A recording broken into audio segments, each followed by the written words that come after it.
terima kasih Prof. Tuti, selamat pagi, dan terima kasih kepada Panitia PKB yang ke-28 Interna Udayana, FK Udayana, Rumah Sakit Sanglah. Pagi ini saya akan membawakan topik tentang diagnosis COVID-19 pada fokus pada pemeriksaan laboratorium.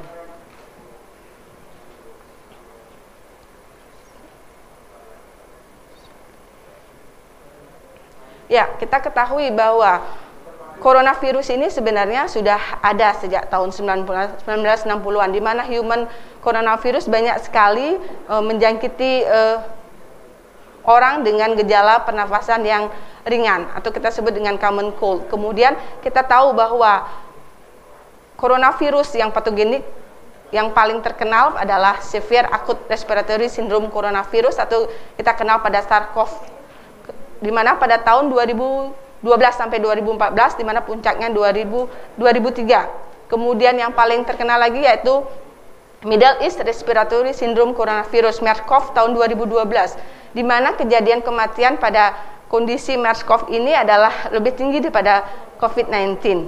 Kita tahu bahwa tahun 2019, di bulan Desember akhir 2019, di Wuhan, Cina, banyak sekali terjadi peningkatan kasus pneumonia yang pada saat itu tidak diketahui penyebabnya apa. Kemudian WHO pada saat itu menyebut novel coronavirus sebagai penyebab dari COVID-19 ini. Dalam perjalanan waktu, filogenetik dari coronavirus 19 ini hampir sama dengan SARS-CoV-2, sebelumnya tahun 2003, sehingga pada saat itu WHO menyatakan penyebab dari coronavirus disease 2019 ini adalah SARS-CoV-2. Kita ketahui bahwa di bulan Maret tanggal 2 2020 bahwa diumumkan kasus pertama kali di Indonesia sudah ada penderita yang dengan COVID-19 ini. Kemudian tahun 2020 di bulan Maret juga WHO mengatakan bahwa terjadi pandemi karena sudah melebihi dari 200 negara yang terjangkit COVID-19. Kita lihat data per 22 November tahun 2020, kasus konfirmasi positif COVID-19 sudah mencapai di dunia sudah mencapai 58 jutaan, kemudian dengan kasus sembuh 40.444.719.000, meninggal 1.385.708, di mana kurang lebih insiden kematian ini 2-3%. Kita lihat di Indonesia seperti apa. Di Indonesia kasus per 22 November kasus sudah mencapai 498.000 dengan kasus meninggal 15.884. Di Bali sendiri pada saat tanggal 22 November itu sudah mencapai kasus 13.000, kemudian meninggal 406, di mana kasus persentase kesembuhan di Bali cukup baik, kemudian persentase kasus meninggal kurang lebih 3%.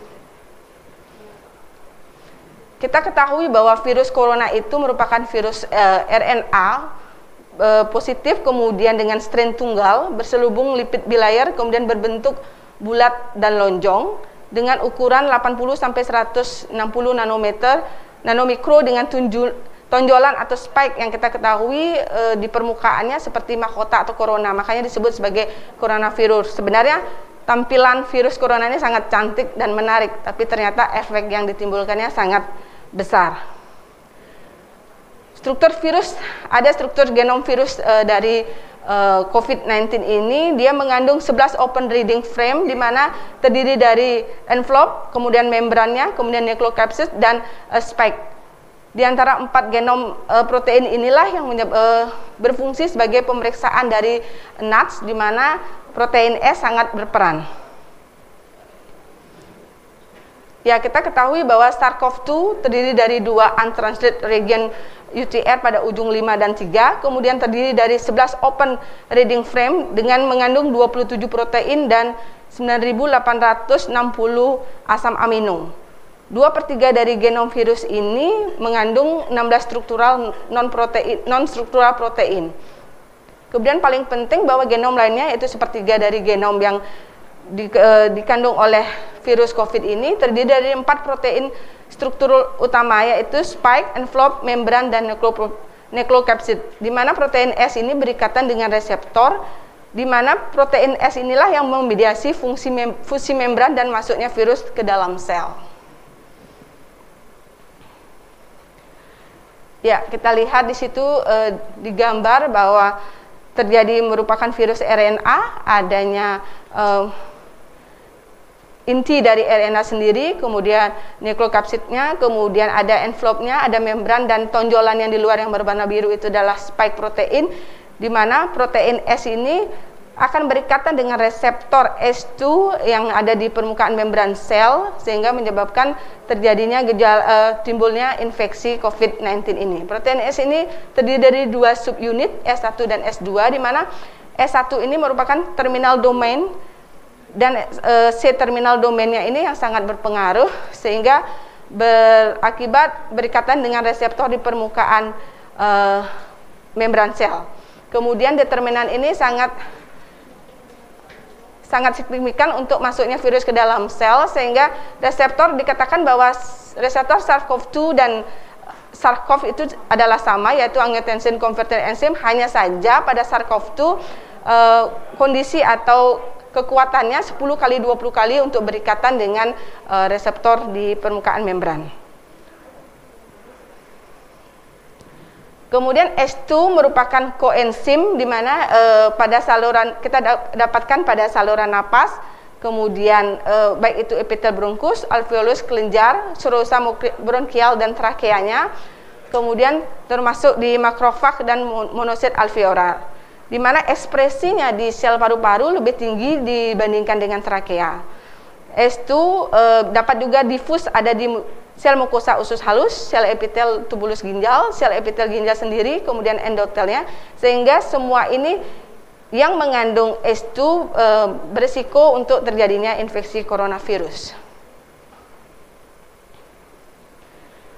Kita ketahui bahwa patogenesis dari SARS-CoV-2 ada 3, yaitu protein, bagaimana terjadinya protein replikasi dari SARS-CoV-2, bahwa terbentuknya virion dan RNA virus dari COVID-19 ini, kemudian adanya setelah terbentuk dari keluarnya protein dari membran sel akan dipresentasi oleh antigen presenting cell, kemudian dipresentasikan oleh major histocompatibilitas kompleks 1, di mana terjadinya respon dari sel seluler maupun humoral, di mana sel seluler sendiri menyebabkan terjadinya reaksi pelepasan badai sitokin, sehingga menyebabkan terjadinya ARDS. Kemudian di humoral sendiri bagaimana terbentuknya antibodi terhadap COVID-19 ini.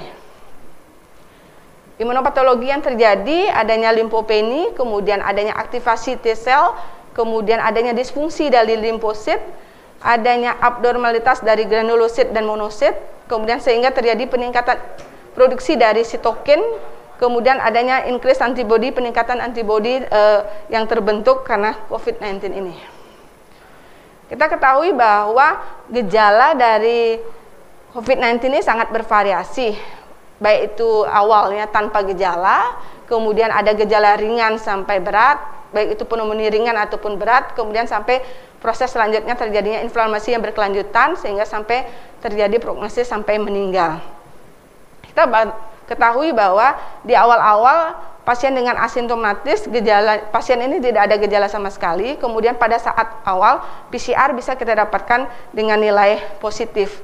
Kemudian pada saat itu imunoglobulin M dan imunoglobulin G belum terbentuk sehingga kadang tidak terdeteksi, sehingga pada saat itu dilakukan pemeriksaan rapid test dengan menggunakan pemeriksaan rapid test untuk mengetahui IgM dan IgG akan terjadi false negatif, padahal pada saat itu sudah ada virus yang masuk ke dalam tubuh.